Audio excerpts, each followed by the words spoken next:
Thank you for staying tuned. Now, the Akwa Ibom State 2025 Sports Festival, following reviews and reactions, has been a spectacle.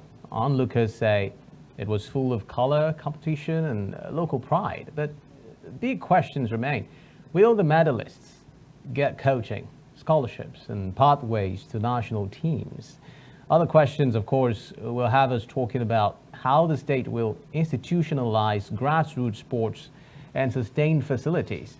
I mean, is it truly possible that Akwa Ibom can experience a total reboot and overhaul of its sporting fortunes? And if so, how committed must the state be from now on into the coming years? Here with us as we exchange insights on the discussion about driving sports policies in the state is ADBN sports analyst Brian James. Right, thank you for joining us on the program. Good. Thank you very much, Savio. Good to have Good you. to see you as well. How are you doing? I'm doing. Looking sharp. Thank you very much. I have to not just, be the part, but I have to look the part. So that's exactly. Indeed. Yeah. Well, enough of the bragging. It's terrific. Well, Brian, Right. I Yeah. mean, the sports festival, Yeah. I don't know what stands out for you because this is 15 years and we're having this sports festival. Is it the scale? Is it the organization? Or the 15 years that we had to wait before we had the first sports festival again in the state? Everything goes in. I would say it's all encompassing. The length of time we had to wait to have this one, right? The last administration of Governor Domimano promised that we would have that before he left office. Whatever happened, but that never happened, right? You didn't see that.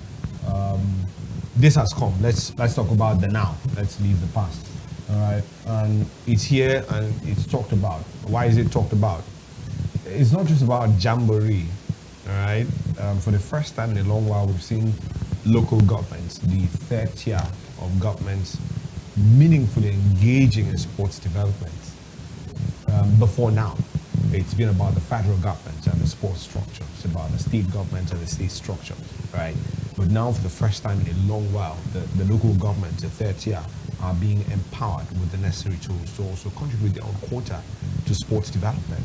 31 local government areas did battle across the 5 days from the 8th to the 13th. We saw that festival crescendo over the weekend as well on Saturday. It was quite colorful. Talent discovery at the heart of it, right? And you saw the theme. It's about nurturing the next generation of superstars. And we saw quite a lot being discovered, and I'm sure we'll have the leisure of talking about that in the course of this conversation. But a lot happens, and the conversation is all-encompassing. It's about the local governments being engaged in terms of sports development and taking the rightful place in terms of sports development, the sports actors, the sport ministry, the government as well coming to the fore with this initiative. I think it's just all-encompassing. All right, Brad, this is not me not being positive or about the approach. Now we talk about the colorful events. I'm sure there are also some loopholes you might have observed during the process of the festival that we actually need to point out that we can work on at the end of the day that will help sports development in the state. Even at the biggest sports, organizations, the biggest sports events, there will always be loopholes, no matter the amount of planning that goes in there. And the Akwa Ibom State Sports Festival, also had that. But before talking about that, I think we need to give plaudits to the state governor. All right, this is not political. All right, we need to give plaudits to the state governor, Pastor Moino, for this initiative because he engineered this. The sports ministry as well, led by Elder Paul Bassi, an astute sports administrator, and the entire team, of the main organizing committee and the LOC as well. We need to give plaudits as well to all the respective local government chairmen who brought out the funds and ensured that the athletes were properly prepared, they were properly kitted. No, there were no issues of lack of shoes this time. Well, lack of shoes, I didn't hear of it. I didn't hear of it this time around, and I think the governor gave the mandate. Now we know that the third tier of government has been empowered financially. You look at the last month, what was shared from the FAAC account, right? For the first time in maybe the history of the country, I'm not sure I've seen those kind of money go to the third tier. right? So they are financially empowered to go about doing what they should do. And I think for this festival, they also did that. Now, talk about loopholes. Maybe desperation. I saw there was an ugly incident that happened, I think, in Abak, a local government chairman, out of so much desperation, wanting his local government to win, you know, got in there and did what he wasn't supposed to do. I think desperation, you know, got the better of some of the administrators, the supervising sports supervisors, who wanted to show that yes, their local government are prepared, and I think that also was evident. The mentality of winning at all costs. It's not about who wins or who loses. It's about discovering the next talent that would go on to do exploit for the state, the nation, on the international stage. So I think, you know, the next festival, all right, there should be a lot more planning in terms of when camping opens. When do they start preparing for this festival? Because it's a product of preparation as well, right? They say garbage in, garbage out. You can't prepare for a festival of that magnitude in 1 week. You know, people plan for the Olympics in 4 years. So you cannot plan for the Olympics in 2 months and think you go there and have the same result as those that are putting planning in 4 years. So I think, you know, there need to be a lot more deliberateness in terms of, you know, the local government, how they plan for these festivals. Yes, there were a bit of administrative issues as well in terms of the collation of the results and how that happened. I'm hoping that by the next festival, right, would have maybe a bit of technology coming, just as what we have at the global stage. Yes, people would say, even at the National Sports Festival, which is Nigeria's Olympics, right, we haven't still gotten it right. But I think Akwa Ibom can be the torchbearers, can be the forebears in terms of, you know, leading the revolutionization in terms of merging technology and sports towards achieving, you know, the results in that particular regard. Indeed. So when you look at what Akwa Ibom has been able to achieve, Yeah. in such a short space of time, Yeah. they had to prepare for this festival. Yeah. Do you think that they should be scored high? I mean, you spoke about taking time to prepare. Absolutely, And they yes. had to do this in such a short space of time, Yeah. and it still came out like this. Yeah. Is it something to commend? That's one. And then over 3,600, about 3,600 athletes have participated in this festival. Yeah. And the conversation, as you had earlier mirrored, is about grassroots development of sports and the inclusion of the local governments towards ensuring that they are integrated as much as possible in boosting sports in Akwa Ibom State. Now let's talk about the facilities now. These funds that are now going to the local governments, are they going to, what commitments do you think they would be bringing to the fore towards ensuring that those facilities that are relevant for sports development are available in the local government areas of Akwa Ibom State? Yeah, I think that's a wake-up call, all right? Sports should be the athlete-centric, right? Sports is about the athletes, about the sportsmen and women that go on to do this stuff we see them do. But before they come out, you know, on big stages like the Akwa Ibom State Sports Festival, what happens behind the scenes, right? How do they prepare? Are they afforded the leisure of the best sports facilities? It's not about what happens in Akwa Ibom. I'm looking at a situation where a kid that does well at these games is picked to represent Nigeria in Morocco, in Paris, in Tokyo, as we have now the World Athletics Championship ongoing. We have a lot of stories where sports people go to events and they are awestruck with the level of equipment they see, because they've never seen it before, right? So now, having to acclimatize to those conditions, I'm not even talking about the weather, the food and all of that, right? So having to acclimatize to the kind of facilities you are seeing in Beijing, China, as compared to what you have in Orogonam or Nsiratai or Nsiribom. It's already affecting your performance. Right. So before you adjust to all of that, time is gone. Let's say for, let's say for weightlifting. You've never seen that kind of stuff before. You've never seen those kind of machines. So you're like, wow. Before you wow, you have to lift that, right? And then someone from Japan or someone from South Africa comes, bam, picks that up. They've been, why? Because they've been on training tours beyond just what they do at the local gyms in Bloemfontein or in Johannesburg in South Africa, right? They've been on training tours to Japan, to China, to Belgium and the rest. So they see this equipment. So that's the next thing. Beyond just equipping, you know, the local gyms and allowing these athletes have the facilities, we must also be deliberate and consensuous in planning, right? They go on tours to Japan. They see athletes that will represent Japan at the World Athletics Championships, right? Just imagine an athlete from Akwa Ibom goes to Jamaica and sees Usain Bolt, has the opportunity of talking and interacting with Usain Bolt. The experience you get from that interaction, the exposure you get there. Say tomorrow you go to the US at the next Olympics and you see the same Usain Bolt side by side with you. It's no new thing. You've already seen Usain Bolt before. You are used to seeing Usain Bolt beyond the screen. So I think beyond just allowing these athletes train at the best sporting facilities, meanwhile, the equipment and the making sure they have the best facilities is important. But I think beyond that, if we're looking to build the next generation of superstars, we're not talking about people that will dominate Akwa Ibom or Nigeria. We're talking about those that will go on to be world beaters. We need to also think about a program that exposes them to what happens in China, a training tour of some sort. So I think that needs to. But I'm also sure, I've heard, I've spoken with the commissioner, numerous occasions. The governor also mentioned the sports academy Akwa Ibom is planning. It's not a football academy, it's a sports academy. So I'm expecting when that comes to reality, right? We'll have judo, we'll have tennis, we'll have table tennis, we'll have athletics, we'll have weightlifting, and the other sports, wrestling, swimming, all engaged and all captured in the scheme of things there.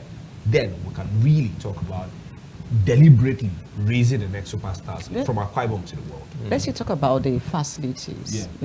Let's look at the maintenance of these facilities, because it seems to be what is lacking in this part of the world. It's one thing to provide these facilities. As a sport analyst, how do you go about maintaining to keep it fit for people to use? Yeah, I think that's something. It's not an Akwa Ibom thing. Maybe it's a Nigerian thing.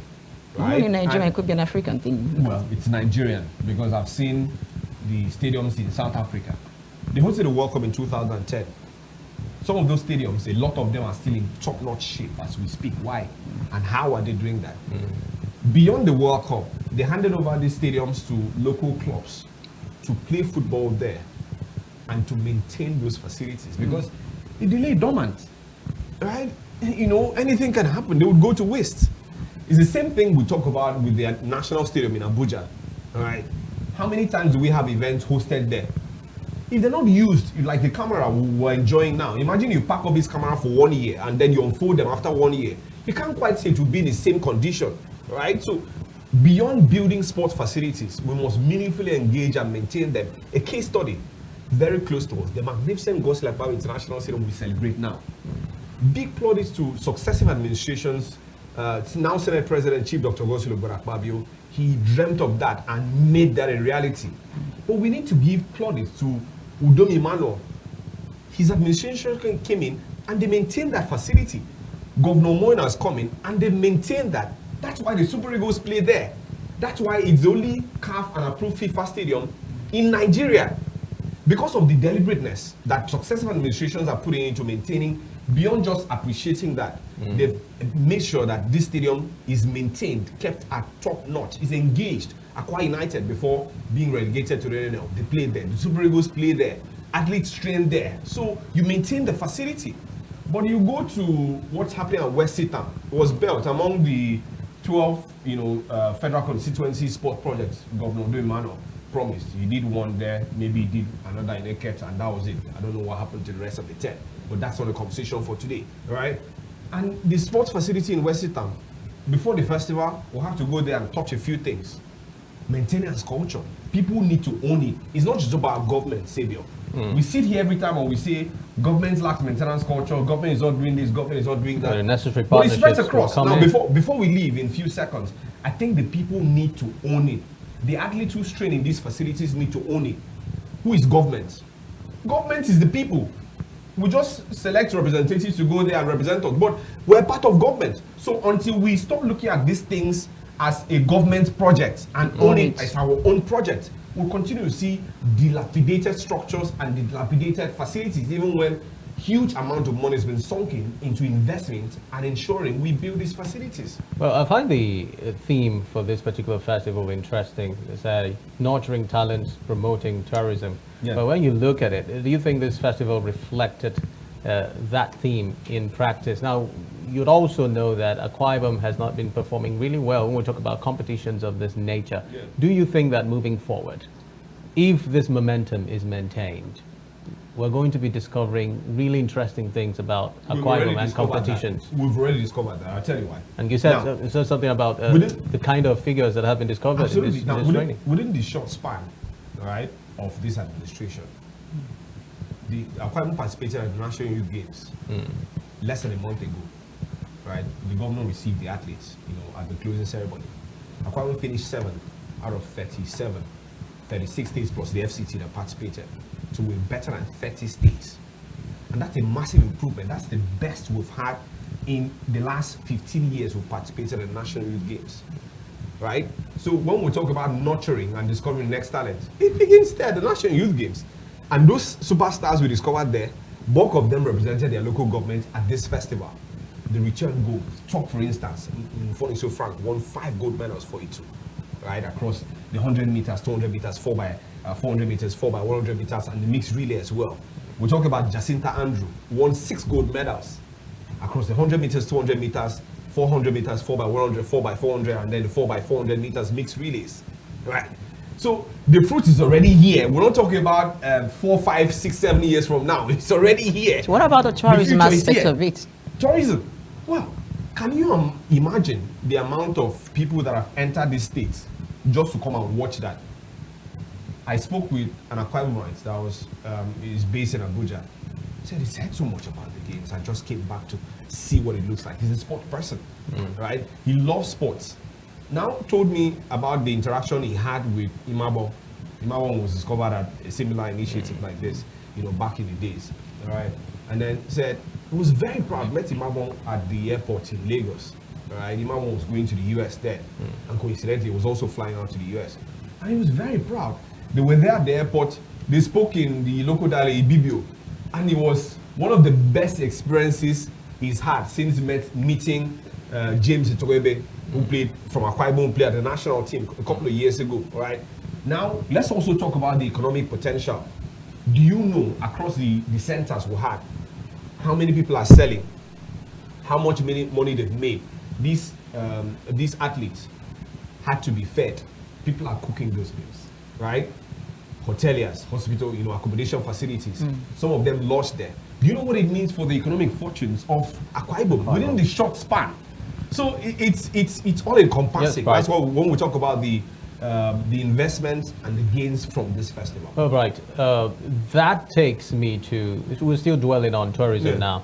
Now, the Arise Resort is just at the corner. The governor said it is going to be launched by December. Yeah. And then when you look at those facilities at the Arise Resort, we have some sports facilities that have been dubbed to be excellent and is going to really boost the tourism sector in Akwa Ibom State. What credence do you think that, how does that amplify the goals of developing sports in Akwa Ibom? Let's be very clear. One facility at the formerly Low Meridian, Ibomaiko Golf Resorts now. There's a golf course there. Golf. Do you know how many people fly from different parts of the country, even outside the country, to play golf there? It's one of the best golf facilities anywhere in this country. It has the full complement of the holes needed to play a golf match. Do you know how many people troop into this town every weekend play golf? That's one, all right? So imagine you had a world-class squash facility, a tennis court, a basketball court. Do you know what that would mean? People flying, we'll still talk about economic potential, right? There's the Ibom. People flying, they have people take rides, people pick them from the airports to where they are lodged and all of that. You see the ripple effect it's having on the economy. No, it trickles down to the very... It's a massive investment, right? And I'm hoping, Savio, that beyond the luxury of spending the amount of money that's going to be sunk in, that the state is also thinking of recouping on that investment, because it's a massive investment, Savio. I've spoken with somebody in the past and they said, well, government have no business, making profit. No, government have to make profit because you're putting such an amount of money, investing it in those facilities. They can't go to waste. They can't lie fallow. Right? So there must be deliberate plans to keep those things engaged. How do we do that? We'll have the different sporting federations. I just came back from Ogun a couple of months ago at the National Sports Festival. That facility was built by the Ogun State government. What did they do? After the festival, to keep that place engaged, They brought the African Senior Athletics Championship to Abeokuta. They lobbied to host it there, to keep that facility engaged, to also open up the vista, to show the rest of the world and Africa to be particular, that we have what it takes to host events like that. Now Morocco is a sporting destination in Africa. Why? Beyond just building the massive edifice we see in Morocco, they've opened up themselves to investments, hosting championships, right? From athletics to basketball, and they've now become a sport destination globally, Siphon, before we leave this conversation. Saudi Arabia set out in 2023 that they want to be a sports destination by 2024. See the investment they did in football, bringing the likes of Ronaldo, Yao Felix, and the superstars around football. That's football. The biggest boxing bouts take place in Saudi Arabia, right? They found a way to draw Formula attention to 1 themselves. takes place in Saudi Arabia. UFC, what we call mixed martial art, it takes place in Saudi Arabia, right? That's because they have the facilities. So beyond having the facilities from the Akwa Ibom State government, we need to also engage with the sporting federations, the Athletics Federation of Nigeria, the Basketball Federation of Nigeria, the Athletics Federation of Nigeria, and the rest of the federations to ensure that we have these facilities. Oh, you can come and host the African trials or the Nigerian trials in Akwa Ibom. That thereby opening up the vista and opening up Akwa Ibom and putting us on the map in terms of sports, just as we're doing with the Super Leagues of Nigeria. All right, before we let you go, with the caliber of athlete that we churn out at the end of this Akwa Ibom Sport Festival, do you think they have the capacity to compete internationally? Some do, some do not. I talked about the conversation around being awestruck. They need the exposure. Beyond talent, right? They've got the natural talent. That's why they're in the conversation now. But talent, you've read the book, we've read the book. They say talent is not enough. It's not enough. Right? They're youngsters, so the issue of discipline will also come in. And discipline is very, very important in sports. If we're raising them for the global stage, we need to teach them the values of discipline. How do we teach them that? In the place of training. Right? So now, even in the secular workforce, we talk about training and retraining of staff members, because the global ante is lifted every other time. Now, last time, an athlete came in, ran 9.45 seconds at a meet. At another championship, another one lowers the mark, runs 9.38. It tells you need to run, you need to compete, you need to train to run 9.20 if you're to be a global figure. So we need to invest in not just the athletes, we need to invest in the coaches. The athlete is as good as their coach, right? Because it's like the teacher.